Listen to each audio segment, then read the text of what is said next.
आय व्यय न और धान्य को भर कर गृहस्थ को संभालेंगे तो ही मैं आपके वाम भाग में आऊंगी न। बिना धन के बिना आय के कैसे गृहस्थ धर्म चलेगा, इसलिए ये सब भी बहुत जरूरी है। देवालया राम तड़ाग कूपवापि विदध्ययामि पूजयेथा वामंगयामि तुदात्वदीयं जगाद कन्या वचनम च पंचमम। पांचवें वाक्य में, पांचवें वचन में जो है गौरी जी कह रहे हैं कि यदि आप देवालय, बाग, कूप, तड़ाग न तालाब, बावली आदि बनवा कर पूजा करें तो मैं आपके वाम भाग में आऊंगी। छठे वचन में करें देशांतरे वा सपुरेंद्र वा विदध्य क्रिय विक्रय त्वं वामंगयामि तदात्पदीयं जगाद कन्या वचनम च षष्ठम। छठवें वाक्य में कर रहे हैं कि यदि आप अपने नगर में अथवा किसी अन्य शहर में जाकर वाणिज्य, व्यवसाय, व्यापार आदि करें तो ही मैं आपके वाम भाग में आऊंगी। न सेवनीय परिकादया त्वया भवे भावनी कामनिश्च वामंगयामि तदात्पदीयं जगाद कन्या वचनम च सप्तमम। यह जो है कह रहे हैं कि यदि आप किसी पराई स्त्री का स्पर्श न करें, क्योंकि मैं आपको अपने पति के स्वरूप में ग्रहण करने का वचन लिया है, संकल्प लिया है, इसलिए मेरे अलावा किसी स्त्री को जो है दूसरे दृष्टि से नहीं देखेंगे, तभी मैं आपके जो है वाम भाग में आऊंगी। अब ये सब जो है स्वीकार करके तब शंकर जी कह रहे हैं कि हमारे भी भाई 5 वाक्य है, उसको भी मानना पड़ेगा आपको, हम तो आपके बात मान रहे हैं। तो कह रहे हैं कि क्रीड़ा शरीर संस्कार समाजोत्सव दर्शनम हास्यम परगृहेयानम त्यजेत प्रोसित भर्तिका। कह रहे हैं कि जब तक मैं घर पर रहूं खूब आप श्रृंगार कीजिए। ये सब अपने लिए है ना, ये सब सुनाया जा रहा है किसके लिए? अपने लिए। तो जब तक मैं घर पर रहूं, जब तक आप जो है क्रीड़ा करो, आमोद प्रमोद, हास परिहास ना, श्रृंगार आदि जितना भी करना है सब हंसी मजाक सब करो। लेकिन पति को घर पे न रहने के बाद, पति कहीं दूसरे जगह चले गए कमाने के लिए, व्यवसाय व्यापार करने के लिए, तो दूसरे के साथ में हास परिहास ये सब नहीं करना चाहिए। दूसरी बात कर रहे हैं दूसरे वचन में, विष्णु वैश्वानरः साक्षी ब्रह्मांड ज्ञाति बांधवः पंचमम ध्रुवम आलोक्य साक्षित्वम ममागतः। विष्णु, अग्नि, ब्राह्मण, स्वजातीय भाई बंधु आदि के साथ में 5वें ध्रुव तारा, ये सभी मेरे विवाह के जो है साक्षी बनेंगे।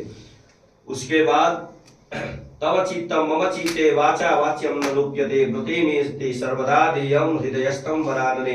हे समुखी, हमारे चित्त के अनुकूल तुम्हें अपना चित्त बनाए रखना चाहिए। मतलब जैसा पति का व्यवहार हो उसमें ही अपना भी व्यवहार मिलाकर चलना चाहिए। अपनी वाणी से कभी कठोर वचन नहीं बोलना चाहिए और पति के वचनों का उल्लंघन भी नहीं करना चाहिए। जो कुछ मैं कहूँ उसे सदा अपने हृदय में धारण करना चाहिए। इस प्रकार तुम्हें मेरे पतिव्रत का पालन करना चाहिए।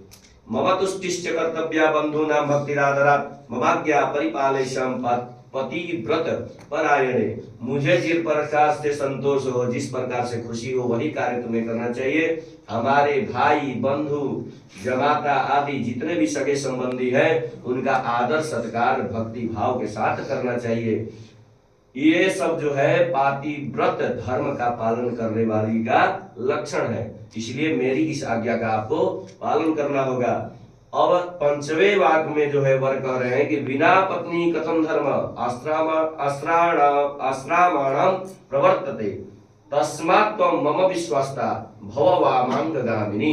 कह रहे हैं कि बिना पत्नी के गृहस्थ धर्म को कैसे पालन किया जा सकता है। जैसे एक गाड़ी के जो है 2 पहिए हैं ना, बैलगाड़ी के पहले 2 ही पहिए रहते थे, आज 4 पहिए वाले गाड़ी आ गए हैं। उसमें भी यही है कि अगर एक पहिया खराब हो जाए तो गाड़ी नहीं चल सकती है।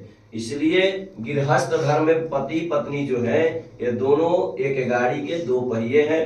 दोनों को श्रद्धा विश्वास रूपी ना, श्रद्धा विश्वास रूपी धूली से दोनों को जो है जकड़ कर और इस गृहस्थ रूपी गाड़ी को आगे के तरफ चलाते रहना है। इसलिए विश्वास के पात्र बनना चाहिए।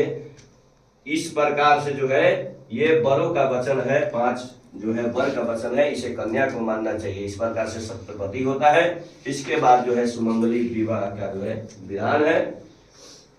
इस व्रत को, इस वचन को अपने हृदय में धारण करना चाहिए कन्या को।